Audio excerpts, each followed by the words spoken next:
ہم لوگ یہ کہتے ہیں اللہ بڑا غفور الرحیم ہے، معاف کر دے. ٹھیک ہے، اللہ رحمان ہے، رحیم ہے، ہمیں یقین ہے، ہمیں اس کی ذات پر یقین ہے، لیکن ہمیں یہ بھی سوچنا ہے کہ جہاں اللہ غفور ہے، جہاں اللہ رحمان ہے، جہاں اللہ رحیم ہے، وہاں اللہ رب العزت عذاب دینے والا بھی تو ہے. وہاں ان عذاب ربک لشدید والی آیت بھی تو ہے. بسم اللہ الرحمن الرحیم ہے تو ان عذاب ربک لشدید ہے، انہ هو الغفور الرحیم اگر ہے تو وہ عذاب دینے والا بھی تو ہے. جنت اگر ہے تو جہنم بھی تو ہے. یہ ہمارے ذہنوں میں کیوں نہیں آتی؟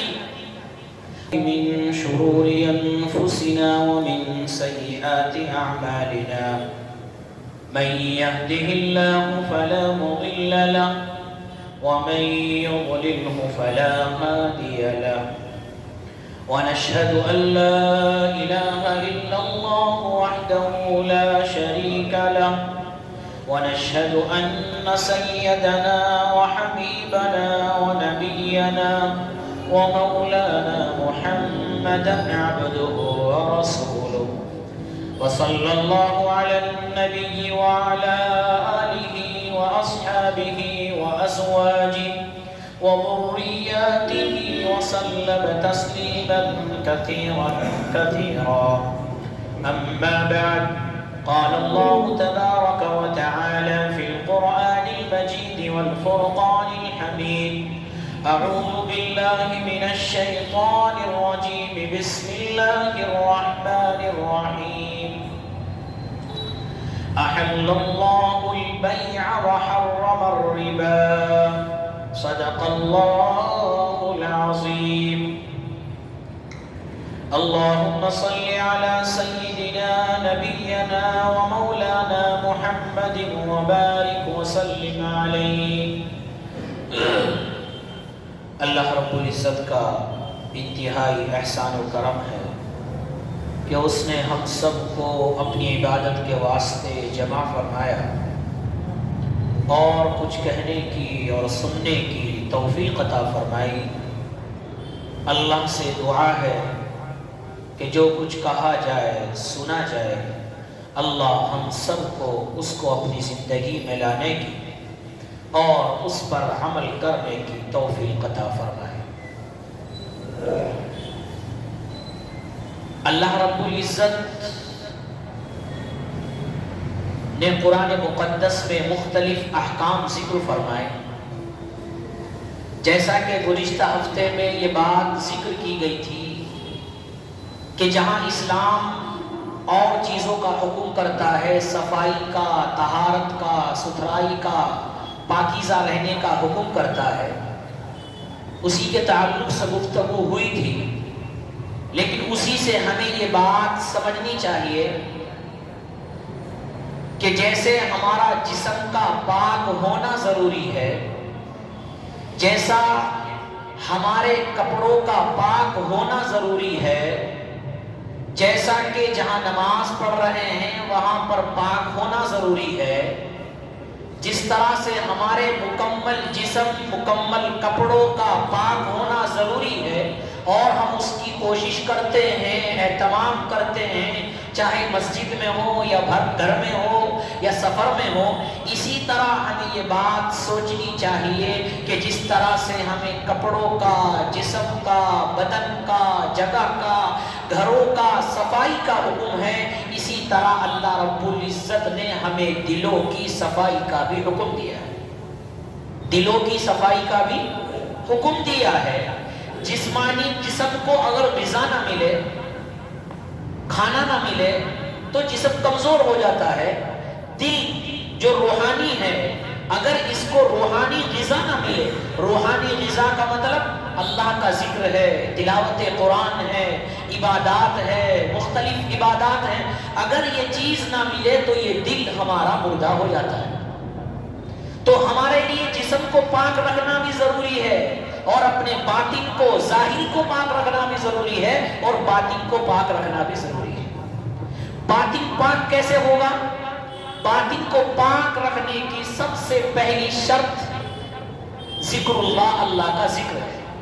اللہ کے ذکر میں تلاوت قرآن، نماز، روزہ، زکوٰۃ سب عبادت ہے.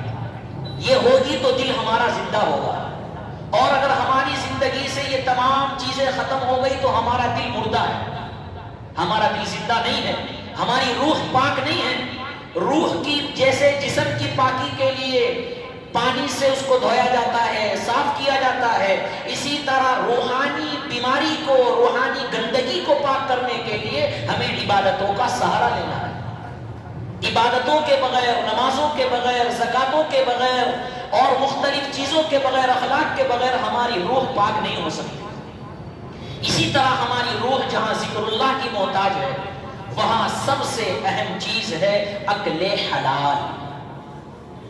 حلال روزی انسان کھائے گا تو اس کی روح پاک رہے گی، حلال روزی انسان کھائے گا اس کا دل زندہ رہے گا، حلال روزی انسان کھائے گا اس کی زندگی کے اندر رونقیں پیدا ہوگی، حلال رزق انسان کھائے گا اس کی عبادتوں میں مزہ آئے گا، حلال رزق انسان کھائے گا پریشانیوں سے اور تکالیف سے محفوظ رہے گا، حلال رزق انسان کھائے گا وہ اللہ کا محبوب اور اللہ کا مقرب بنے گا، حلال رزق انسان کھائے گا تو اس سے معاشرے کے اندر اچھائیاں پیدا ہوگی، گندگیاں دور ہوگی، یہ اور روح ہماری پاک ہوگی۔ جب انسان اکل حلال کھاتا ہے اس کی روح پاک ہوتی ہے، وہ خود پاک ہوتا ہے، اس کا گھر پاک ہوتا ہے اور اس کا محلہ پاکیزہ ہو جاتا ہے، یہاں تک کہ پورا کا پورا معاشرہ اور سوسائٹی جو ہے وہ پاک صاف ہو جاتی ہے۔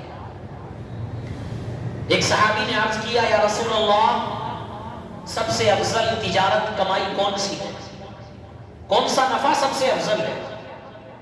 اللہ کے رسول صلی اللہ علیہ وسلم نے فرمایا عمل الرجل بیدہ، وہ کام جو انسان محنت سے کرتا ہے، کوشش سے کرتا ہے، جد و جہد سے کرتا ہے، وہ انسان کی سب سے زیادہ پاکیزہ کمائی ہے۔ تجارت ہے، کھیتی باڑی ہے، انسان محنت کر رہا ہے، کوئی بھی کاروبار ہے، اپنی جان لگا رہا ہے، نہ دھوپ دیکھ رہا ہے، نہ گرمی دیکھ رہا ہے، نہ سردی دیکھ رہا ہے، نہ بارش دیکھ رہا ہے، نہ طوفان دیکھ رہا ہے، وہ لگا ہوا ہے اپنی زندگی میں کمانے کے لیے کہ اللہ نے مجھے صحت دی، اللہ نے مجھے صحت دی، میرے بیوی بچے ہیں اور ان کی ذمہ داری میرے اوپر ہے، اللہ کی دی ہوئی رزق کو میں تلاش کروں، مجھے حکم ہے، اس لیے وہ رزق کو تلاش کرتا ہے، کوششیں کرتا ہے، محنتیں کرتا ہے، اپنی جان، اپنا مال سب کچھ لگاتا ہے۔ اللہ کے رسول صلی اللہ علیہ وسلم نے فرمایا یہ سب سے بہترین کمائی ہے، سب سے اچھی کمائی ہے، بشرطے کہ وہ حلال ہو، بشرطے کہ وہ حلال ہو، شریعت کے مطابق ہو، بشرطے کہ وہ اسلام اور قرآن اور احادیث کے موافق ہو۔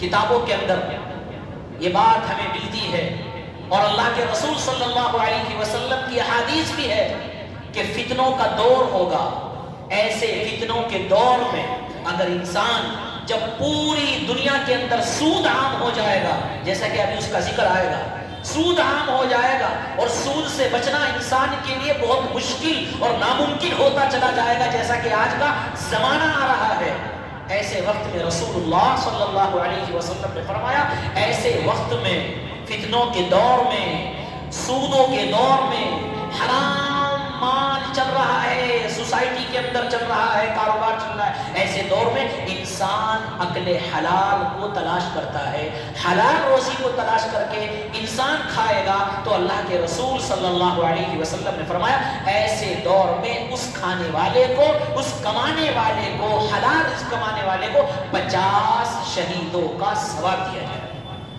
کتنے؟ 50 شہیدوں کا ثواب عطا کر دیا جائے گا۔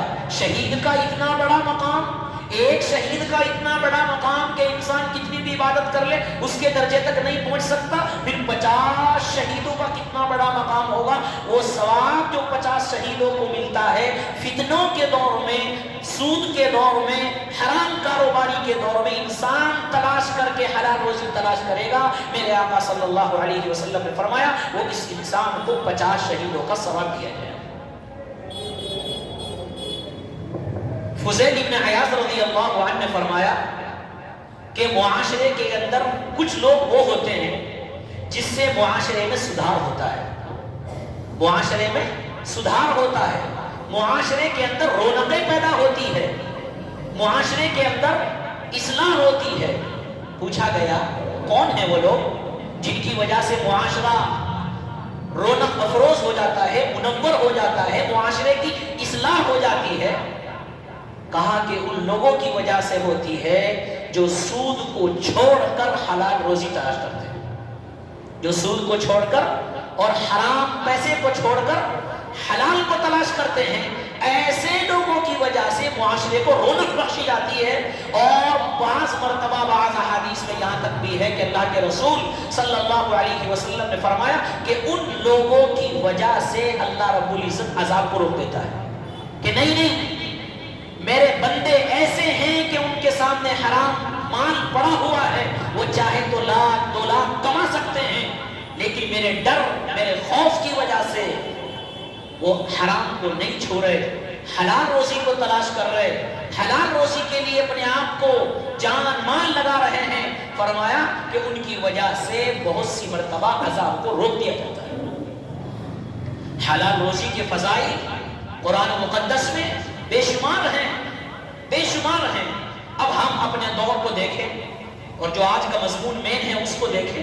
اللہ رب العزت نے قرآن مقدس میں ارشاد فرمایا احل اللہ البیع وحرم الربا، اللہ نے خرید و فروخت کو، کاروبار کو، تجارت کو جائز قرار دیا، وحرم الربا، لیکن وہ نفع جو سود کے طور پر ہو، حرام کے طور پر ہو، اللہ نے اس کو حرام قرار دیا۔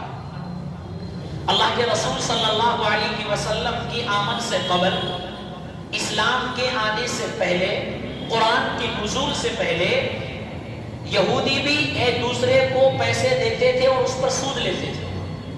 کسی کو 10 روپے دیے، 10,000 دیے، تو بعد میں جب اس کو لیتے تھے تو بڑھا چڑھا کر لیتے تھے، جس کو ہم سود بولتے ہیں۔ اس دور میں بھی یہ چیز تھی، آپ کی آمد سے قبل بھی یہ چیز تھی، یہاں تک کہ حضرت عباس جو آپ کے چچا لگتے ہیں وہ بھی اس کام کے اندر مطلع تھے، کیونکہ اس وقت اسلام نہیں آیا تھا، اس وقت حرمت نہیں آئی تھی۔ اللہ کے رسول صلی اللہ علیہ وسلم پر قرآن کی آیت نازل ہوئی اور فرما دیا گیا کہ سود خور سن لو، سود کھانے والے سن لو، تمہارے لیے اللہ نے سود کو حرام قرار دیا ہے، حرام مال کو حرام قرار دیا ہے، تمہارے لیے حلال روزی کا تلاش کرنا فرض عین ہے، حرام روزی کو تم تلاش کرو گے تو اللہ کی طرف سے اعلان ہو چکا ہے کہ جو انسان سود کھاتا ہے کل قیامت کا دن ہوگا، لا یقوم الذی الا کما یقوم الذی یتخبطہ الشیطان من المس، کہ اس کا چہرہ بگڑا ہوا ہوگا۔ بعض مفسرین نے لکھا ہے کہ بگڑنے سے کیا مراد ہے؟ بعض لوگوں نے کہا کہ جیسے انسان مجنون ہوتا ہے، پاگل ہوتا ہے، دیوانہ ہوتا ہے کہ اس کو کچھ پتہ نہیں رہتا، کل کو قیامت کے دن جب اللہ کے سامنے کھڑا کیا جائے گا تو سب کو وہ مجنون نظر آئے گا، پاگل نظر آئے گا، دیوانہ نظر آئے گا۔ بلکہ بہت سے مفسرین نے لکھا ہے کہ جب انسان کا گلا گھونٹا جاتا ہے، گلے گھونٹنے کی صورت میں اس کا چہرہ کیسے ہو جاتا ہے، اس کی آنکھیں کیسی ہو جاتی ہے، وہ شکل وہ صورت کل کو قیامت کے دن ہو جائے گی۔ کن کی؟ سود کھانے والوں کی، حرام کھانے والوں کی۔ اس کے بارے میں اللہ کے رسول صلی اللہ علیہ وسلم، اللہ رب العزت نے حکم فرمایا اور پھر فرمایا اگلی آیت میں، سن لو اگر کوئی انسان سود کھا رہا ہے اور سود کا استعمال کر رہا ہے تو سن لو فَأَذَنُوا بِحَرْبٍ مِّنَ اللَّهِ وَرَسُولِهِ، وہ اللہ سے اور اس کے رسول سے جنگ کا اعلان کر رہا ہے۔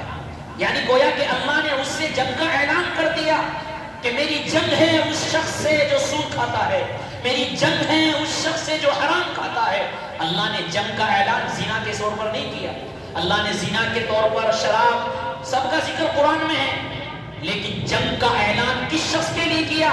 سود کس کے لیے؟ زنا کاروں کے لیے نہیں، شراب پینے والوں کے لیے نہیں، خنزیر کھانے والوں کے لیے نہیں کیا۔ جنگ کا اعلان اللہ کس سے کر رہا ہے؟ سود کھانے والوں سے کر رہا ہے۔ کہا کہ سود کھانے والے سن لو، جو سود کھا رہے ہیں میری طرف سے جنگ کا اعلان ہے۔ کیا اللہ سے کوئی جنگ کر سکتا ہے؟ کوئی جنگ کر سکتا ہے؟ کوئی لڑائی کر سکتا ہے؟ اب جس سے اللہ لڑائی کو تیار ہو جائے، جنگ کے لیے تیار ہو جائے، اس سے بڑا بدنصیب کون ہوگا؟ اس سے بڑا بدنصیب کون ہوگا؟ اللہ رب العزت نے فرمایا ان کے لیے جنگ کا اعلان کر دو۔ اللہ کے رسول صلی اللہ علیہ وسلم نے ایک حدیث میں یہاں تک فرمایا کہ ایک زمانہ آئے گا کہ سود اتنا عام ہو جائے گا، اتنا عام ہو جائے گا کہ انسان بچنے کی کوشش کرے گا لیکن پھر بھی اس کے دھوئیں کو پالے گا، پھر بھی اس کے دھوئیں کو پالے گا، یعنی کچھ نہ کچھ حصہ پھر بھی اس کو سود کے اندر مبتلا کر دے گا، کچھ نہ کچھ چیز اس کے اندر مبتلا ہو جائے گی، چاہے وہ بینک کے ذریعے ہو، تجارت کے ذریعے ہو، کچھ نہ ہو، ایسا فتنوں کا دور ہوگا۔ ایسے دور میں اپنے آپ کو بچانے والا سب سے بڑا متقی، سب سے بڑا پرہیزگار، سب سے بڑا ولی، سب سے بڑا اللہ والا، سب سے بڑا قطب، سب سے بڑا ابدال آج کے دور میں نماز پڑھنے والا، اپنی عبادت اپنی جگہ ہے، روزہ اپنی جگہ ہے، عبادت اپنی جگہ ہے، لیکن انسان اللہ والا، ولی، متقی، پرہیزگار جبھی بن سکتا ہے جب وہ حرام مال کو چھوڑ دے، سود کو چھوڑ دے، جبھی جا کے وہ اللہ کا مقرب اور اللہ کا محبوب بن سکتا ہے۔ اور رسول اکرم صلی اللہ علیہ وسلم نے ایک حدیث فرمائی، بڑی سخت حدیث ہے، الرجل یطیل السفر، کیا فرمایا؟ ایک انسان سفر کرتا ہے، اشعث یمد یدیہ الی السماء، یا رب یا رب یا رب، ایک انسان سفر کرتا ہے، بڑا گندا حال ہے، یعنی اس کے کپڑے پرانے ہیں، اپنے ہاتھوں کو اٹھاتا ہے دعا کے لیے اور کہتا ہے یا رب یا رب، اے اللہ میری مدد کر، میری مدد کر۔ وہ آگے فرمایا اللہ کے رسول نے وَمَطْعَمُهُ حَرَامٌ وَمَشْرَبُهُ حَرَامٌ، حالانکہ اس کا کھانا بھی حرام کا ہے، اس کا پینا بھی حرام کا ہے، یعنی وہ سود کے اندر مبتلا ہے۔ اللہ کے رسول صلی اللہ علیہ وسلم نے کیا فرمایا؟ غور سے سننے کی بات ہے، اگلا جملہ بہت سخت ہے، فرمایا فَأَنَّا يُسْتَجَابُ لِذَلِكَ، اس کی دعا قبول کہاں سے ہو سکتی ہے؟ اس کی دعا قبول کہاں سے ہو سکتی ہے؟ کس کی وجہ سے؟ انسان اللہ سے دعا کرے اور قبول نہ ہو، انسان اللہ سے مانگے اور قبول نہ ہو، اور قبول نہ ہونے کے بارے میں کون کہے؟ ہم اور آپ نہیں، میرے آقا صلی اللہ علیہ وسلم کہے کہ کتنا بھی ہاتھ اٹھائیں، کتنی بھی دعائیں مانگیں، اور دعا مانگنے کے باوجود کتنا بھی روئے گڑ گڑائیں، اور فرمایا فَأَنَّا يُسْتَجَابُ لِذَلِكَ، دعا قبول ہونے والی نہیں ہے۔ کس کے بارے میں؟ سود کھانے والے کے بارے میں۔ کیوں؟ اس کا پہننا حرام، اس کا پینا حرام، اس کا کاروبار سود کا ہے۔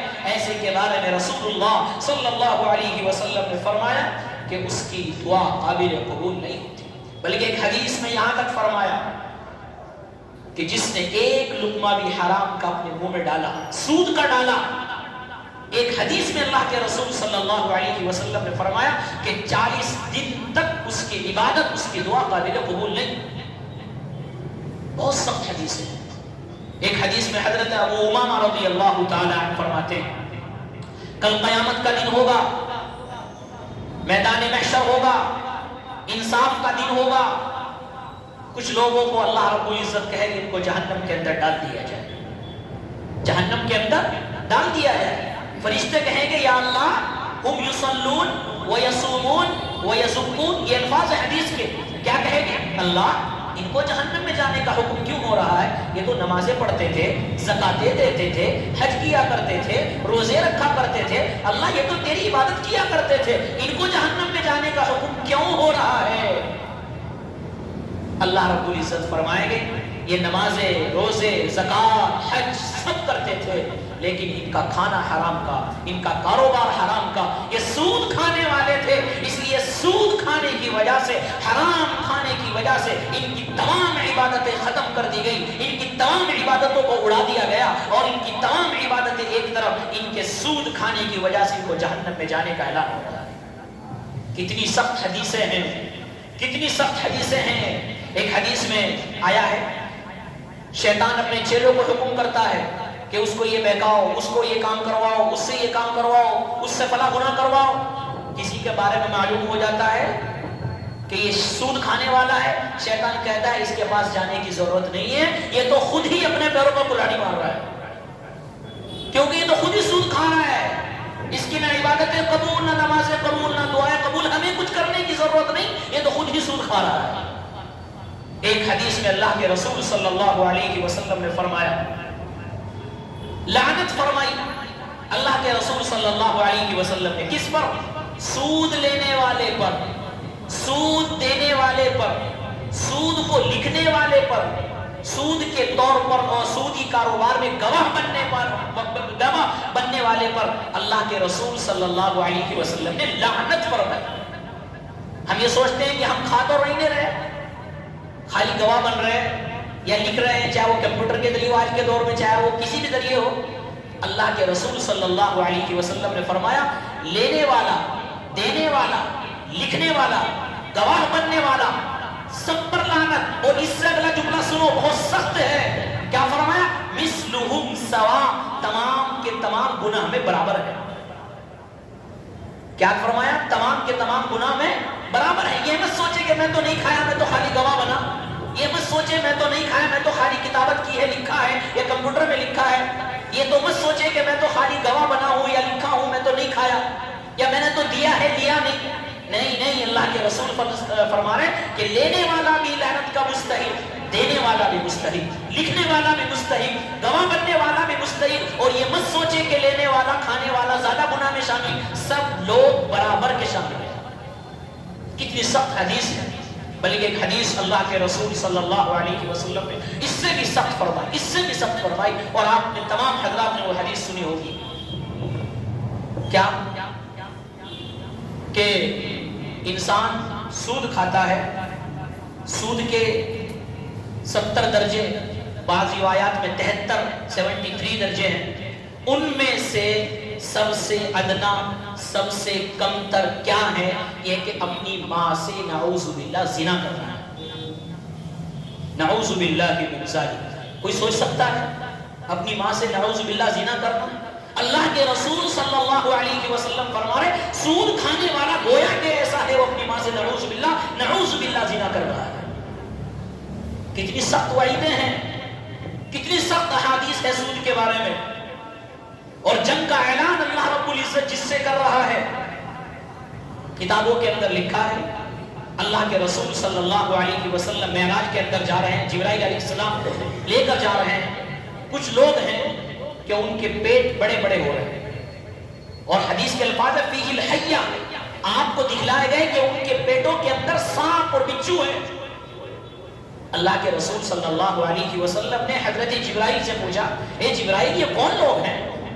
یہ کون لوگ ہیں جن کے پیٹ اتنے بڑے بڑے ہیں اور جن کے پیٹوں کے اندر سانپ اور بچھو ہے؟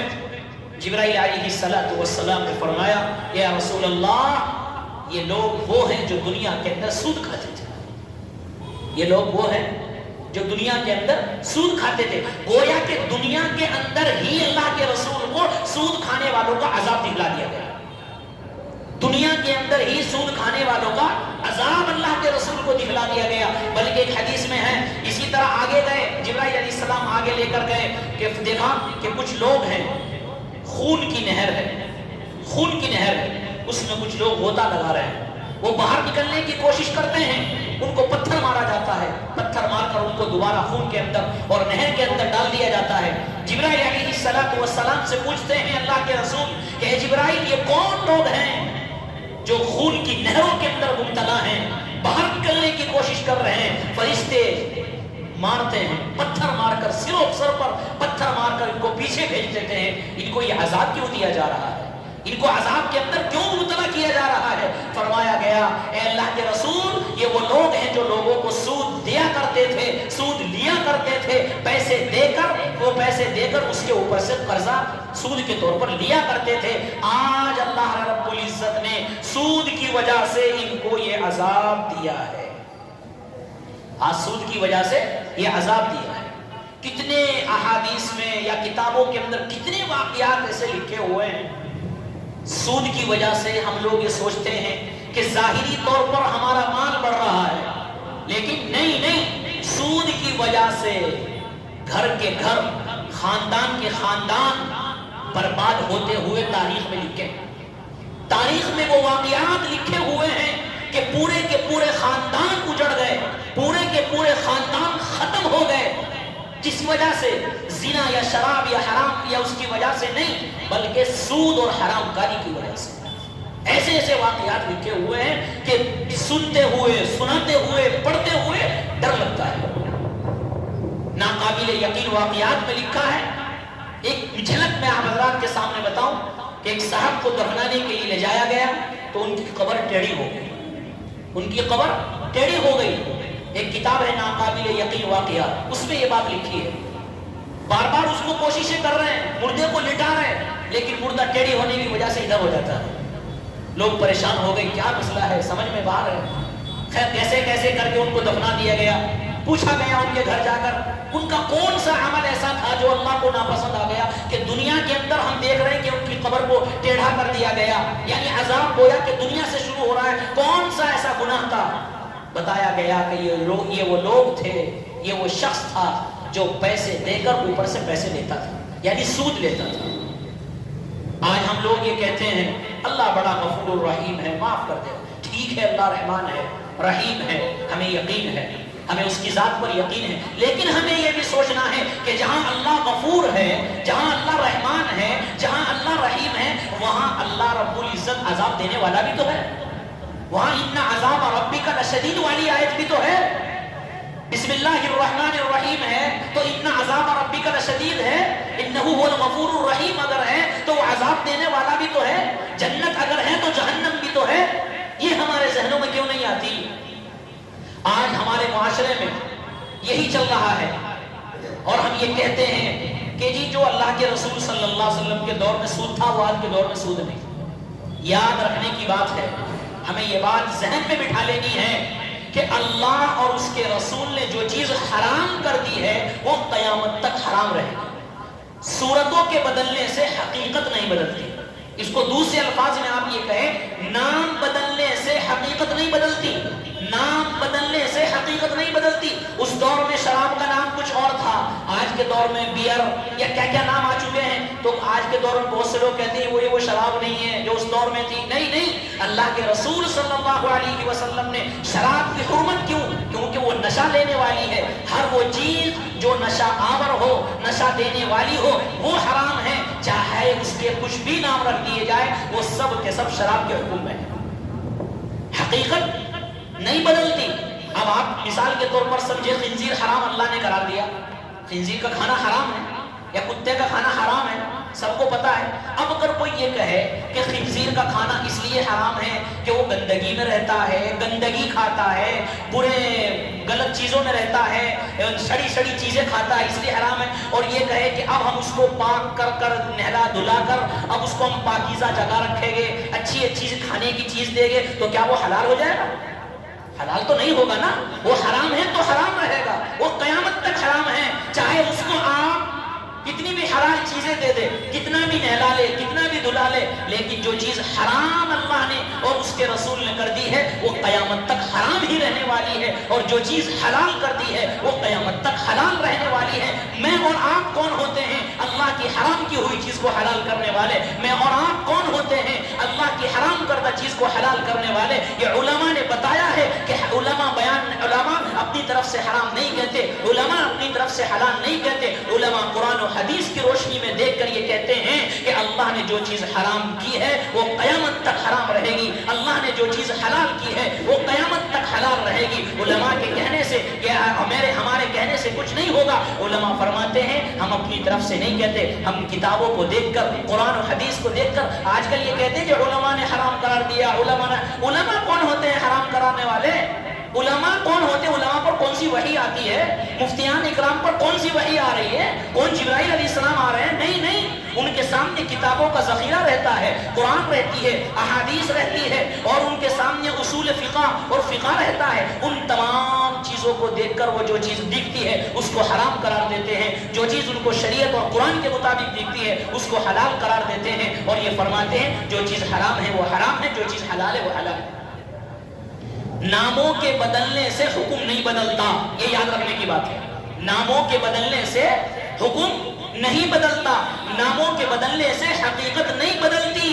لہذا ہم سب کی ذمہ داری ہے ہم اپنی روح کو پاکیزہ کریں, اپنے معاشرے کو صحیح کریں. جہاں معاشرے کو صحیح کرنے کے لیے، معاشرے کی ترقی کے لیے اور چیزیں ہیں، ان میں سے سب سے اہم چیز یہ بھی ہے اپنے درمیان سے، اپنے معاشرے سے، اپنے محلے سے اور اپنے گاؤں دیہاتوں اور شہروں سے سود کو ختم کیا جائے، سودی کاروبار کو ختم کیا جائے، سود لینے والوں کو کہا جائے اے لوگوں سن لو، تم اگر سود لے رہے ہو تو اللہ سے جنگ کا اعلان کر رہے ہو، تمہاری وجہ سے ہمارے اوپر بھی عذاب آ سکتا ہے، تمہیں اگر پیسے دینے ہیں تو قرضہ دے دو، قرضہ لے لو، کاروبار میں شرکت کر لو، تمہیں نفع کمانا ہے کاروبار میں شرکت کر لو، کاروبار کرو، تجارت کرو۔ اللہ یہ چاہتا ہے کہ تم مجاہدہ کرو، اللہ یہ چاہتا ہے تم کوششیں کرو، اللہ بیٹھے بٹھائے تم لے رہے ہو، اللہ کو یہ ناپسند ہے، یہی اسلام اور شریعت کا حکم ہے۔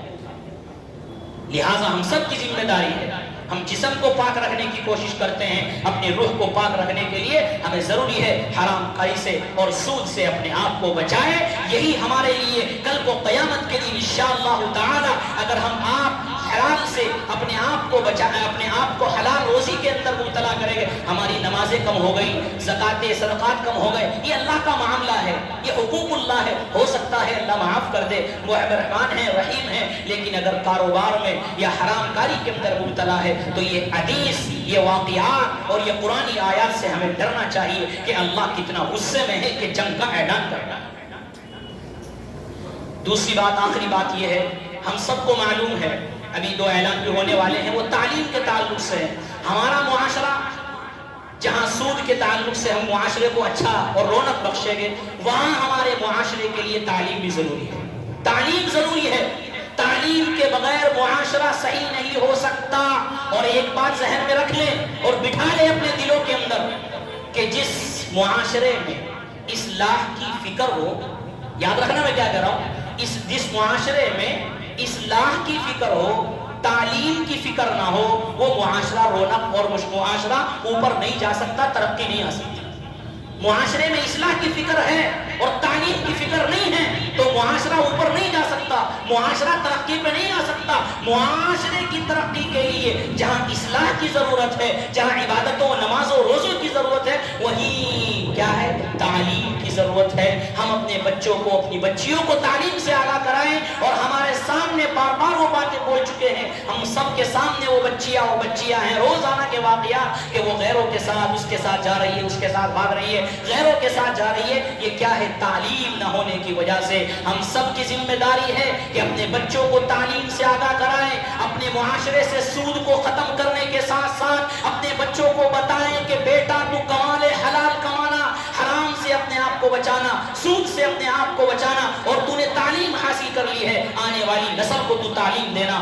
آج ہمارے معاشرے سے جس قوم کی ابتدا اقرا سے ہوئی ہو، جس قوم کی ابتدا اقرا سے ہوئی ہو، اقرا بسم ربک الذی پہلی وحی ہے جس میں تعلیم کا حکم ہے، وہی قوم سب سے پیچھے ہے، وہی قوم تعلیم میں سب سے پیچھے ہے۔ اور افسوس کی بات تو یہ ہے، ہمارے گھروں میں کپڑے رکھنے کی جگہ ہے، ہمارے گھروں میں جوتے اور شوز رکھنے کی جگہ ہے، لیکن ہمارے گھر میں کتابیں رکھنے کی الماری نہیں۔ اور اس سے بڑی اور کیا، اس دور میں تعلیم سے کتنا انسان دور ہے کہ ہم دیکھتے ہیں کہ آج کل شوز اور جوتوں کو تو سجا کر رکھا جاتا ہے اور کتابیں فٹ پاتھ پر اور ریڈیو پر بکتی ہے، پھر بھی ان کو لینے والا کوئی نہیں۔ اس سے زیادہ ہمیں یہ سب کیا سبق دے رہے ہیں، یہ کیا سبق دے رہے ہیں، یہ ہمیں بتا رہے ہیں کہ مسلمان تعلیم سے کتنا دور ہے، اور تعلیم سے دوری کی وجہ سے آج یہ سب فسادات ہو رہے ہیں، آج یہ سب چیزیں ہو رہی ہے۔ لہٰذا ہم سب کی ذمہ داری ہے، جہاں اپنے معاشرے سے سود کو ختم کرنا ہے، وہیں ہم سب کی ذمہ داری ہے ہم اپنی بچوں کو دینی اور دنیاوی تعلیم سے آگاہ کریں۔ انشاءاللہ جب دنیاوی اور دینی تعلیم سے آگاہ کریں گے تو معاشرے کے اندر ترقی ہوگی، تنزلی سے انسان بچے گا۔ یہی ہم سب کا ایک فریضہ ہے۔ اللہ تعالیٰ عمل کرنے کی توفیق عطا فرمائے۔